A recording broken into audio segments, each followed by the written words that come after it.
నమస్తే welcome to big TV. ఈ నెల 25న అంటే మార్చ్ 25న పాస్టర్ పగడాల ప్రవీణ్ యాక్సిడెంట్లో మరణించారు అని చెప్పేసి కొన్ని వార్తలు వస్తుంటే, లేదు హత్య చేసి చంపారు అని మరికొంతమంది అంటున్నారు. ఆయన మరణం తరువాత అసలు ఆ మరణానికి గల కారణాలు ఏంటి అనేది ఒక్కొక్కరి ఆలోచనలలో ఒక్కొక్క ఆలోచన అనేది వస్తూ ఉంటుంది, ఒక విధంగా ఉంది.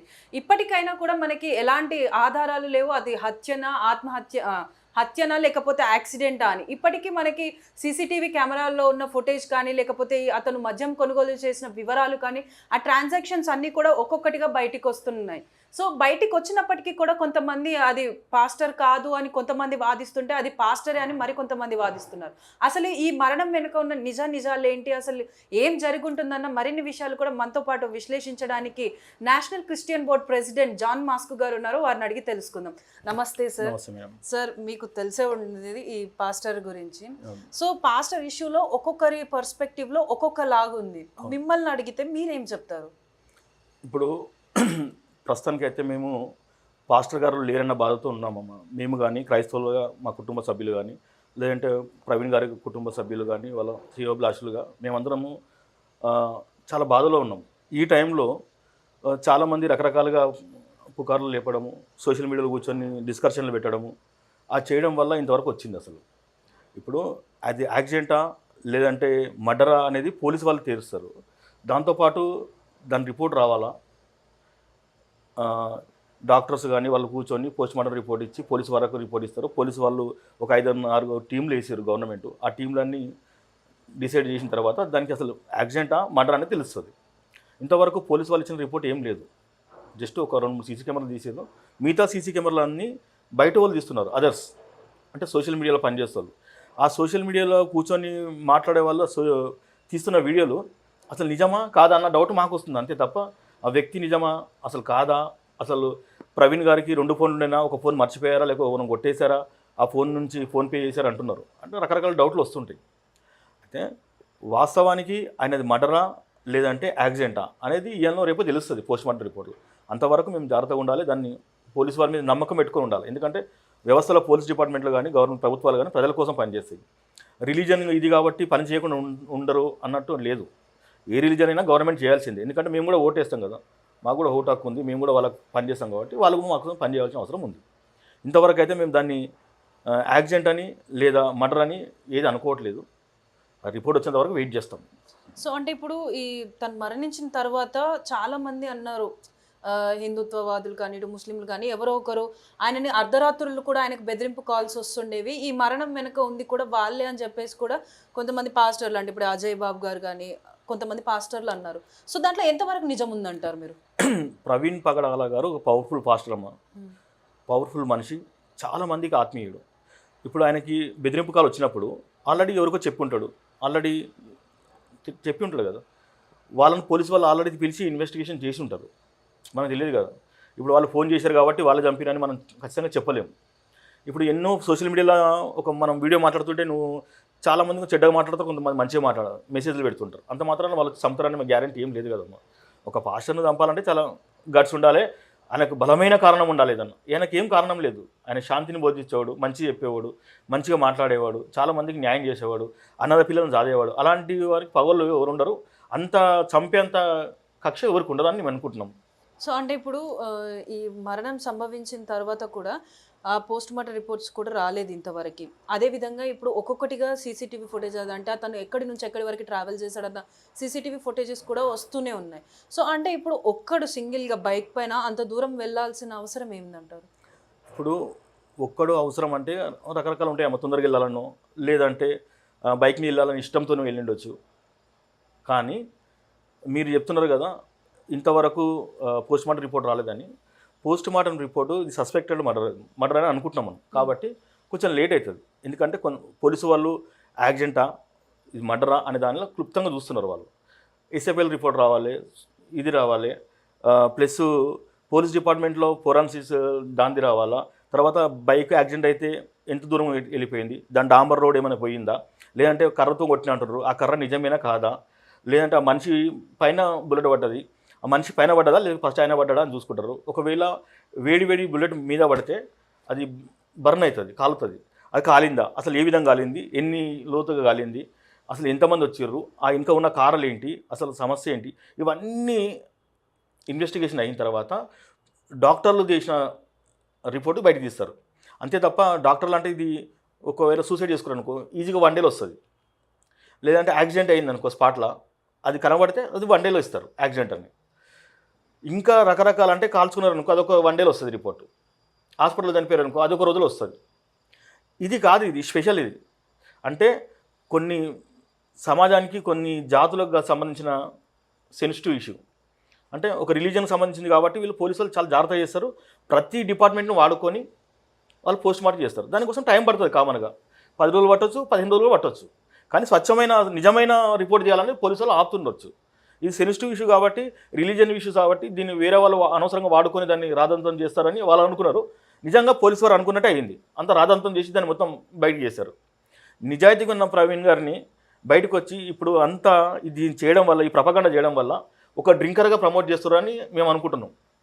ఇప్పుడు పోస్ట్ మార్టం రిపోర్ట్లు ఏమొచ్చినా వాళ్ళ కుటుంబానికి వాళ్ళకి తెలుస్తుంది, మనకు తెలియదు కదా. వాళ్ళకే చెప్తారు కుటుంబానికి, మనకేం చెప్తారు? సమాజానికి చెప్పాల్సిన అవసరం లేదు కదా. సమాజం కోసం జరిగితే సమాజంకి చెప్తారు, సమాజం కోసం జరగలే కదా. మనం సమాజం జస్ట్ మనము ఫాలోవర్స్, మనకు చెప్పరు, కుటుంబ సభ్యులకే చెప్తారు. ఆ పోస్ట్ మార్టం రిపోర్ట్ ఏది ఉందో కుటుంబ సభ్యులకి చెప్పేవాళ్ళు వాళ్ళు.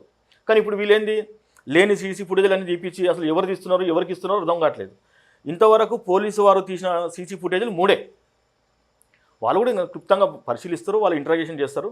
పోలీసు వారి పైన మాకు నమ్మకం ఉంది, ప్రభుత్వాల పైన నమ్మకం ఉంది. ఎవరిని అంత ఈజీగా వదిలిపెట్టరు అని మేము నమ్ముతున్నాం. అంటే ఇప్పుడు మనకు వచ్చిన సీసీటీవీ ఫుటేజెస్ని గమనించుకున్నట్టయితే అతను మద్యం సేవించాడు, మద్యం తీసుకున్నాడు మధ్యలో ఆగి, దాని తర్వాత మద్యం యొక్క ఎఫెక్ట్ వల్లనే అతను లారీ కింద కూడా పడబోయి తప్పించుకున్నాడు, త్రుటిలో ప్రమాదాన్ని తప్పించుకున్నాడు. ఇదంతా కూడా జరిగింది మద్యం మత్తులో ఉండడం వల్లే యాక్సిడెంట్ అయిందని కూడా ఈ సీసీటీవీ ఫుటేజెస్ ద్వారా తెలుస్తుందని కొంతమంది అంటున్నారు. సో నిజంగానే పాస్టర్ గారు మద్యం సేవించేవారా? పాస్టర్స్ ఎవ్వరు, ఈ పాస్టర్ కదమ్మా, ఏ పాస్టర్ మద్యం సేవించాడు దాన్ని పట్టుకు వెళ్ళరు. అసలు పాస్టర్స్ ఎవరన్నా మద్యం తాగొద్దని చెప్తారు, మద్యం దూరం అని చెప్తారు, మంచి బతకమని చెప్తారు, మంచిగా జాగ్రత్త చెప్తారు. అలాంటి వాళ్ళు వెళ్ళి మద్యం తాగాలనే వాళ్ళకు ఉండదు. ఇంకొకటి ఆయన మద్యం తాగిండని, యాక్సిడెంట్ అయిందని, అక్కడ కూర్చున్నాడని, ఇవన్నీ మాకైతే నమ్మకం లేవు. ఎందుకంటే ఒకవేళ ఆయన మద్యం తాగినప్పుడు కానీ మాస్క్ తీసి హెల్మెట్ తీసి ఉంటే మేము నమ్ముతాం. ఎక్కడ కూర్చున్నా కానీ ఎక్కడ లేవు, మద్యం తాగినట్టు ఎక్కడ ఉందా, సేవించినట్టు ఏడా లేదు. చెప్తున్నారంటే కొంటే సేవించినట్ట కాదు కదా. ఒకవేళ ఆయన కొన్నాడు అనుకో, కొంటే సేవించినట్ట కాదు కదా. ఆయన మద్యం తాగలేదు, మద్యం అలవాట్లేదు. అసలు పాస్టర్లు అనేవాళ్ళు మద్యం షాప్ దగ్గరికే వెళ్ళరు. కాబట్టి ఆయన వెళ్ళినట్టు చూపిస్తారు కాబట్టి మాకు అనుమానం వస్తుంది. అంటే అది ట్రాన్సాక్షన్ హిస్టరీ కూడా అవును, ఆయన ఫోన్ తీసుకుని ఎవరు కొట్టేసి ఆయన మనం చేసి పోయి చేయొచ్చు కదా. ట్రాన్సాక్షన్ ఎవరైనా చేయొచ్చు, ఆయన ఉంటేనే చేయాలని ఏం లేదు కదా. అయితే మేమేమంటున్నాం అంటే అది అనుమానంగా మేము భావిస్తున్నాం. ఇంకా పోస్ట్ మార్టం రిపోర్ట్ వచ్చేంత వరకు మేము దాన్ని ఆగుతాము. ఆ తర్వాత గవర్నమెంట్తో మేము ఏం మాట్లాడుకోవాలి, లేదంటే కోర్టుల ద్వారా మాకు న్యాయం జరిగేంత మేము పోరాటం చేస్తాం. కానీ రోడ్డు మీకు వచ్చి అది చేయము. ఇప్పుడు సేవకుడు అనే వ్యక్తి ఎవరైనా సరే, పూజారులు వెళ్ళి మద్యం తాగుతారా? తాగరు కదా. వాళ్ళు కొనాలనుకున్న పూజారులు వెళ్ళి కొంటారా? కొనరు కదా. ఇప్పుడు ఒక ఎస్ఐ గారు చెప్పారు రోడ్డు మీద, నేను పక్కన కూర్చోబెట్టాను, మంచినీళ్ళు ఇచ్చాను, ఇక్కడ పడుకో అని చెప్పానని. ఆ ఎస్ఐ గారికి ఆయన జ్ఞానముని మాట్లాడుతున్నా ఎవరైనా మాట్లాడిస్తారు అర్థం అవ్వట్లేదు. ఎస్ఐ ఎంబడి ఎప్పుడైనా సరే ఇద్దరు కానిస్టేబుల్ ఒక హోంగార్డ్ ఉంటారు. ఏదైనా జరిగితే ఏం బండి కింద పడిపోయినా వాళ్ళు వెళ్ళి పక్కన పెడతారు. ఎస్ఐ డైరెక్ట్ పోయి తీయడు, సుపీరియర్ ఆఫీసర్ ఆయన వాళ్ళకన్నా. సో ఆయన కూడా మాస్క్ తీయాలని చెప్తున్నాడు. అక్కడ టీ తాగినా ఒక బాబు చెప్తున్నాడు, టీ తాగిన దగ్గరికి వచ్చాను. మాస్క్ తీయకుండా టీ తాగుతారా ఎవరన్నా? సరే, టీ తాగేటప్పుడు సీసీ కెమెరా ఉండాలి కదా. మాస్క్ ఉన్నప్పుడు సీసీ కెమెరా ఉంది, టీ తాగేటప్పుడు సీసీ కెమెరా ఉండాలి కదా, సీసీ ఫుటేజ్ ఉండాలి కదా. అది మనకు కనబడట్లేదు. ఇటువంటి అన్ని అనుమానాలు ఉన్నాయి కాబట్టి ఇంకా అనుమానం ఇంకా బలపరుస్తున్నారు అనుమానం. ఇవన్నీ చూస్తుంటే తెలుగులో ఒక సినిమా వచ్చింది దృశ్యం అని. అంటే వాళ్ళే మర్డర్ చేసి వాళ్ళే క్రియేట్ చేస్తారు అన్ని, సేమ్ ఉన్నది లేనిది ఉన్నట్టుగా. అంటే ఒక్కొక్కసారి నిజంగా కూడా అనుమానాలు వస్తున్నాయి. ఎందుకు అనుమానం వస్తున్నాయి అంటే పోస్ట్ మార్టం రిపోర్ట్ చాలా రోజులు అయిపోయింది, ఈ తొందరగా వచ్చేసి అది కూడా అనుమానం క్లియర్ అయిపోతుంది. ఈ సినిమా వాళ్ళు ఎవరైనా ఇన్వాల్వ్ అయ్యి సినిమా వాళ్ళలాగా వీళ్ళు మొత్తం ఫేస్ మార్పింగ్ చేసి అవన్నీ మార్పింగ్ చేసి చేస్తున్నారా అని ఒకటి. ఇంకోటి ఆ వెహికల్ ఏదైతే మీరు ప్రచారం చేస్తారో అక్కడ ఆ వెహికల్ పక్కన కూర్చున్న వ్యక్తి బ్లూ జీన్స్ వేసుకున్నాడు, బ్లాక్ జీన్స్ వేసుకున్నాడు. అక్కడ శవం దగ్గర ఉన్నది బ్లాక్ జీన్స్. అంటే జీన్స్ ప్యాంట్లు చేంజ్ అయిపోయినాయి, వేళ్ళు చేంజ్ అయిపోయినాయి. ఇంకొక వ్యక్తి ఎవరో 2 ఉంగరాలు ఉండే డైమండ్ అవి అని చెప్తున్నారు. అయితే అలాంటి వ్యక్తులు కూడా తీసుకెళ్ళి పోలీసు వారు ఇంటరాగేషన్ చేయాలి. అవి నిజంగా రింగ్స్ ఉన్నాయని పోలీస్ వారికి తెలియదు, కుటుంబ సభ్యులు నీకెట్లా తెలుసు? అసలు డైమండ్ రింగ్ ఉందని, ప్లాటినం రింగ్ అని మీకెట్లా తెలుసు? పోలీస్ వాళ్ళు అలాంటి వాళ్ళు ఖచ్చితంగా ఇది మర్డరే అని చెప్పి యూట్యూబ్లలో కూర్చున్న వాళ్ళని తీసుకెళ్ళి కూర్చోబెట్టి వాళ్ళని ఇంట్రాగేషన్ చేస్తే అన్ని నిజాలు బయటకు వస్తాయి. ఎందుకంటే పోలీస్ వారికి అంత చిక్తలేదు. అలాంటప్పుడు యూట్యూబ్లలో కూర్చొని ఇది మర్డరే మర్డరే. అంటే ఇప్పుడు వీళ్ళందరూ వచ్చి చెప్తున్నారు, మాట్లాడుతున్నారు. చాలా వరకు ఈ క్రిస్టియన్ కమ్యూనిటీలో ఉన్న వాళ్ళందరూ కూడా వచ్చి ప్రవీణ్ గారు మరణం తర్వాత వారు ఏమనుకుంటున్నారో వాళ్ళందరూ కూడా చెప్పడం జరిగింది. కానీ ఎక్కువ శాతంలో అందరికి అనిపించేది ఏంటి అని అంటే, వీళ్ళు ఇప్పుడు ప్రవీణ్ పగడాల గారి మరణాన్ని ఉపయోగించుకొని వీళ్ళు ఫేమస్ అవ్వడానికి, వీళ్ళు ప్రచారాలు జరుపుకోవడానికి మాత్రమే జరిగింది, ఒక ప్రొపగాండా ప్రకారమే జరిగింది, వాళ్ళ ఉపయోగం కోసమే అన్నట్టు అంటున్నారు. అది నిజమేనా? ప్రవీణ్ పగడాల గారు చనిపోయినప్పుడు వాళ్ళ కుటుంబానికి అండగా ఉండాలి, ఓదార్పుగా ఉండాలి, ఆయన ఆశయాలను సాధన కోసం ముందుకెళ్ళాలి ఏమైనా ఉంటే. కానీ ఒక సేవకుడు చనిపోతే వాస్తవానికి ప్రపగండ చేసి వాళ్ళ లీడర్ ఎదగడానికినో, లేదంటే సోషల్ మీడియాలో ఎక్కువ వ్యూవర్స్ వచ్చి డబ్బులు రావడానికో ఏదో రకంగా ప్రపగండలు చెప్తున్నారు. అది మంచి పరిచర్య కాదు. ఎవరైతే సోషల్ మీడియాలో చంపేసినాము, లేదంటే చంపేశారు, ఇది మర్డరే అని ఖచ్చితంగా అన్నవాళ్ళు అక్కడ ఏపీ గవర్నమెంట్ వాళ్ళని తీసుకెళ్ళి ఇంట్రాగేషన్ చేసి వాళ్ళకి ఎందుకు అనిపించింది, అసలు వాళ్ళతో ఏం సాక్ష్యాలు ఉన్నాయి, ఎందుకంత ఖచ్చితంగా చెప్తున్నారు అని తీసుకెళ్ళి ఇంట్రాగేషన్ చేయాలి. అప్పుడు ఒరిజినాలిటీ తెలుస్తుంది. సో అంటే ఇప్పుడు మీరు ఇందాక ఒక మాట అన్నారు, అంటే మాకు ప్రవీణ్ పగడాల గారు అనిపించట్లేదు, సీసీటీవీస్ ఉన్నాయి కదా, టీ తాగేటప్పుడు అయినా కూడా తీయొచ్చు, లేదా ఫోన్ తీసుకొని వేరే వాళ్ళు ట్రాన్సాక్షన్ చేయొచ్చు అని. అంటే ట్రాన్సాక్షన్ చేయాలంటే పిన్ నెంబర్ ఉండాలి. ఆ పిన్ నెంబర్ ఎలా తెలుసుకుంటారు మరి? ఈ రోజులలో పిన్ నెంబర్ తెలుసుకోవడానికి పెద్ద విషయమేం కాదమ్మా. ఆయన ఎక్కడ టీ తాగినప్పుడు ఎప్పుడు చూసిరో, ఏదైనా తీసుకుంటప్పుడు చూడవచ్చు, ఏదైనా చేస్తారు డబ్బుల కోసము. కానీ మర్డర్ చేసిరా, ఒకవేళ మర్డర్ అయిందనుకో, దొంగలు చేసిరా, మంచోళ్ళు చేసిరా, రాజకీయ నాయకులు చేసినా తెలుస్తుంది. యాక్సిడెంట్ అనుకో, అసలు ఏ విధంగా యాక్సిడెంట్ అయింది, జారి పడిపోయిందా, కావాల్సిన ఏదైనా బైకులు గుద్దిందా అని తెలుస్తుంది. ఇప్పుడు ఒక లారీకి స్పీడ్గా వెళ్ళి గుద్దేస్తే ఆ మనిషికి చాలా దెబ్బలు తగులుతాయి. అక్కడ ఏం తగలకుండా లేచి మళ్ళీ పోయి రాజమండ్రి వరకు పోలేడుగా. ఎగ్జాంపుల్ చెప్తున్నాను. ఒక లారీ స్పీడ్గా వెళ్తున్న లారీ కిందకి వెళ్ళిపోయిన మనిషి, ఆయనకి ఇక్కడ చేయలు రాసుకోపోవాలా, నెత్తి బయలిపోవాలా, లేదంటే బండి మొత్తం తుక్కు అయిపోవాలా, బండి మొత్తం సార్కలు ఉండాలా, ఏం లేవుగా బండికి. అంత రాసుకొని వెళ్ళినా, ఇప్పుడు ఈరోజు సన్సేషన్ అని చూపిస్తున్నారు, అంత రాసుకెళ్ళిన బండికి ఏం మార్కాలు లేవు. అంటే దీని అనుమానంగా నేనున్నా మీరున్నా అంతే అనుమానం పడతాం కదా. మన ఎప్పుడైతే పోస్ట్ మార్టం రిపోర్ట్ వచ్చి పోలీసు వారు ప్రెస్ మీట్ పెడతారో అప్పుడు మనకు క్లారిటీ వస్తుంది. సో అంటే ఇప్పుడు ఇంత జరుగుతున్నప్పటికీ కూడా వాళ్ళ ఫ్యామిలీ మెంబర్స్ ఎవ్వరు కూడా బయటకు వచ్చి అసలు విషయం ఏంటి, తను ఎందుకు రాజమండ్రి వరకు బైక్ పైన వెళ్లాల్సి వచ్చిందని ఇప్పటి వరకు కూడా ఎవరు ఏం మాట్లాడలేకపోతున్నారు. ఎందుకని? వాళ్ళ ఫ్యామిలీ వాళ్ళు మొత్తం బాధలో ఉన్నారమ్మ. ఈ బాధలో వాళ్ళని మనం మాట్లాడడం తప్పే, అడగడం తప్పే.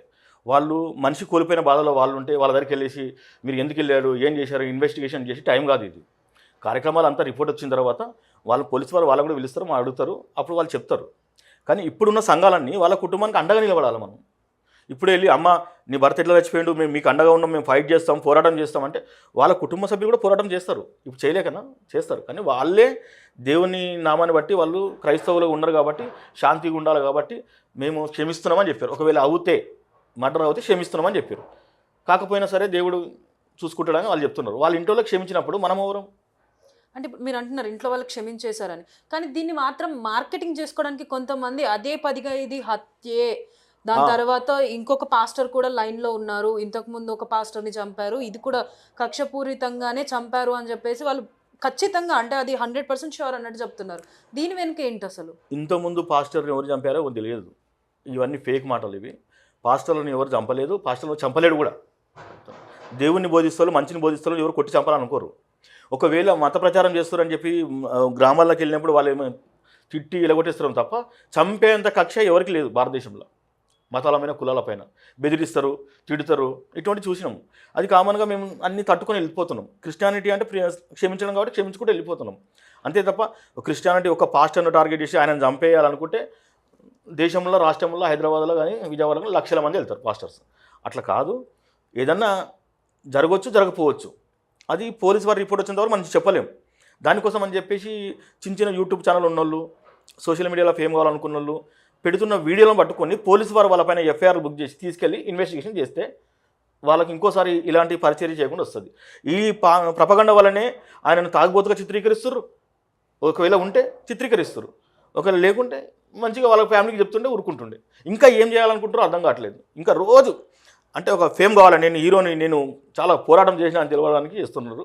అంతే తప్ప అది ఏం లేదమ్మా. ప్రభుత్వాలు కానీ జనాలు కానీ కుటుంబ సభ్యులు కానీ ఎవరు ఊరుకోరు.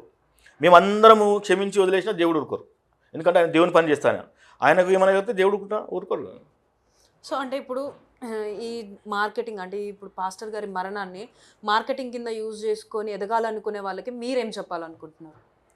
వాళ్ళ ప్రవర్తన మార్చుకొని మీరు మార్కెటింగ్ చేయాలనుకుంటే ప్రజా సమస్యలు, క్రైస్తవ సమస్యలు, ఆ సమస్యలపైన పోరాటం చేయండి. ఆ సమస్యలపైన మాట్లాడండి. రోజు ఈ కులానికి మతానికి లింకులు పెట్టి సోషల్ మీడియాలో ఫేమ్ కావాలని చూస్తే మీరు ఇంకా క్రిస్టియానిటీని బ్లేమ్ చేసిన వాళ్ళు అవుతారు. క్రైస్తవులు ఇట్లా మతాల కోసం కులాల కోసం చిచ్చులు పెడుతున్న చెడ్డ పేరు మనకు వస్తుంది.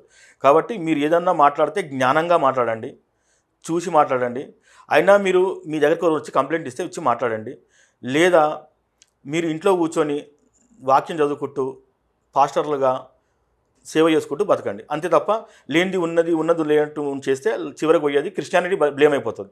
ఇప్పుడు మీరు లేనిది ఉన్నది చెప్పారనుకోండి, రేపు వేరే రిపోర్ట్ వచ్చిందనుకోండి, అప్పుడు ఏం చేస్తారు? అరే వీళ్ళు సేవకులు ఇట్లా అంటారా, వీళ్ళు దొంగలు తప్పులు మా పైన వేసారని, హిందువులు కానీ మా పైన రుద్దారని, ముస్లిమ్స్ అని మనం తిట్టుకునే పరిస్థితి ఉంటుంది. క్రైస్తవులకు ఉన్న గౌరవం కూడా పోతుంది. కాబట్టి అటువంటి పరిచర్య ఎవరైనా చేస్తే అటువంటిది ఆపుకోవాలి. అందరితో ప్రేమగా ఉండాలి. అన్ని ప్రభుత్వాలతోని అందరితో కలిసి మనం పనిచేయాల్సిన అవసరం ఉంది. మనల్ని మనం కాపాడుకోవాలి, డిఫెన్స్ చేయాలి. వాళ్ళకి మనం ప్రేమ చూపించాలి. వాళ్ళు మనకు ప్రేమ చూపిస్తారు. అంతేదా మనం దేశం పెంచి కొట్టేద్దాం, చంపేద్దాం, నన్ను చంపనీకి వస్తారు, నన్ను కొట్టనీకి వచ్చేస్తారు, మిమ్మల్ని చంపేస్తారు అంటే ఇవి లేనిపోని మత కులాలు లేపినట్టు అవుతాం. అందులో క్రైస్తవులు ఉండొద్దు. క్రైస్తవుల పరిచర్య అది కాదు. ధన్యవాదాలు సార్, చాలా బాగా చెప్పారు. సో చూస్తున్నారు కదా, అంటే పాస్టర్ గారి మరణం వెనకాల అసలైన కారణాలు ఏంటన్నవి త్వరలోనే పోస్ట్ మార్టం రిపోర్ట్స్ తర్వాత తెలుస్తుంది. కానీ ఈ మరణాన్ని ఉపయోగించుకొని మార్కెటింగ్ చేసుకునే ప్రతి ఒక్కరు కూడా దాన్ని మార్చుకోవాలి. ఎందుకు అంటే మత కలహాలు వస్తాయి కాబట్టి వాటిలో మనం ఉండకూడదు. అందరం సమానమే, అందరం ప్రేమగా ఉండాలి అని చెప్పేసి అయితే జాన్ గారు చెప్తున్నారు.